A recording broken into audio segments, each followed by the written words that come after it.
আজকে যে রান্নাটা তোমাদেরকে দেখাবো সেটা প্রচণ্ড কালারফুল দেখতে, খেতে প্রচণ্ড হেলদি। কারণ আজকে রান্না করতে চলেছে তুলিকা শীষ পালং। আচ্ছা, পালং শাক আর শীষ পালংয়ের মধ্যে কী পার্থক্য একটু কমেন্ট করে জানিও তো। আর এটা রান্নার জন্য প্রথমে তোমাকে গ্যাসটা ধরে নিতে হবে, গ্যাস না ধরলে তো রান্না হবে না। আর তারপর একটা কড়াই চাপিয়ে দিতে হবে, সেই কড়াইতে একটু তেলও দিয়ে দিতে হবে। আর তেলটা এখন গরম হয়ে যাবে, তখন তেলের মধ্যে দিতে হবে একটু বড়ি। দেখো, বড়ি কিন্তু বিয়ের আগে আমি একদম খেতাম না, আমার খুবই অপছন্দের খাবার ছিল। কিন্তু বিয়ের পর থেকে যখন থেকে তুলিকা বড়ি রান্না করা শুরু করলো, তখন বড়ি আমার একটা ফেভারিট আইটেম হয়ে গেছে। কারণ বড়ি তুলিকা খেতে খুব ভালোবাসে, আর যদি আমি না খাই তাহলে আমার কপালে অনেক দুঃখ হয়। তাই এখন বড়ি আমার ফেভারিট। আমি এখন মাছ মাংস ছেড়ে দিই, সারাদিন ধরে বড়ি খেতে পারি। আর এরপর যেটা তোমার লাগবে সেটা 5 ফোড়ন লাগবে, আদা লাগবে, কাঁচা লঙ্কা চেরা। প্রথমে যে তেলটা আমাদের বড়ি ভাজলে সেই বড়ির তেলটার মধ্যে তোমাকে 5 ফোড়নটা দিতে হবে।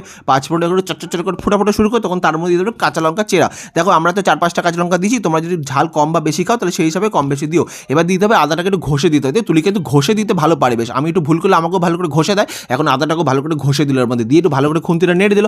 এবার তার মধ্যে দিতে হবে তোমাকে যে গাজরগুলো কেটেছিল সেই গাজরগুলো দেখতে কিন্তু খুব ভালো লাগতো। তার মধ্যে দিল আলুগুলো।